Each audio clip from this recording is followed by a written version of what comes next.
تکنیک اول، تکنیک برجسته سازی یا اخبار گزینشی. برجسته سازی مثل کشیدن کاریکاتوره. کاریکاتوریستا وقتی میخوان بیننده به یه بخش خاصی از موضوع توجه کنه، اون بخش رو بزرگتر و برجسته تر میکشن. تکنیک دوم فکر میکنید چیه؟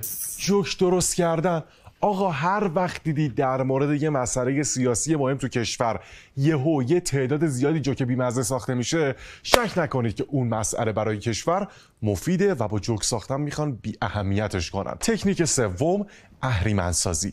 هر وقت با این تکنیک مواجه شدید گوش به زنگ باشید که قراره یه چند وقت بعدش یه جای جنگ را بیفته. یه چند دهه‌ای هست که دیگه ابرقدرت‌ها برای اینکه به یه جایی حمله کنن قبلش باید افکار عمومی دنیا رو آماده کنن که ما داریم میریم به جنگ ابلیس‌های زمان تا شما رو از شرشون خلاص کنیم. پس یه سفارش میدن به شبکه‌های خبری و فضای مجازی که تا میتونن طرفشون رو سیاه و شیطانی و خطرناک جلوه بدن. تکنیک بعدی رو اصطلاحاً بهش میگن واگن. توی این تکنیک رسانه به مخاطبش القا میکنه که ای داد بیداد، چه نشسته ای که همه سوار واگن شدن دارن میرن و تو جا موندی، یالا خودتو برسون. ظاهر تکنیک شاید یه کوچولو پیچیده به نظر بیاد ولی در عمل خیلی ساده است. تو این تکنیک اول هر جمله یه واژه ما یا مردم یا همه میذارن، بعد اونی که دوست دارن به مخاطب القا کنن رو میگن تا مخاطب باورش بشه که همه مردمی رو میخوان. منم اگه میخوام از واگن جا نمونم باید همرنگ بقیه باشم دیگه. نوبتی هم باشه نوبت یکی از قدیمی ترین و ساده ترین تکنیک های عملیات روانی،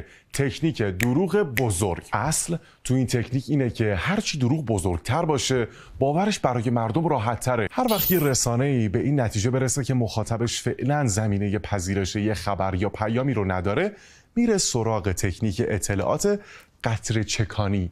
تو این تکنیک رسانه خبر اصلی رو به چند تا بسته کوچیک تقسیم میکنه و تو فواصل زمانی مختلف تیکه تیکه به خورد مخاطب میده که زهر پیام گرفته بشه.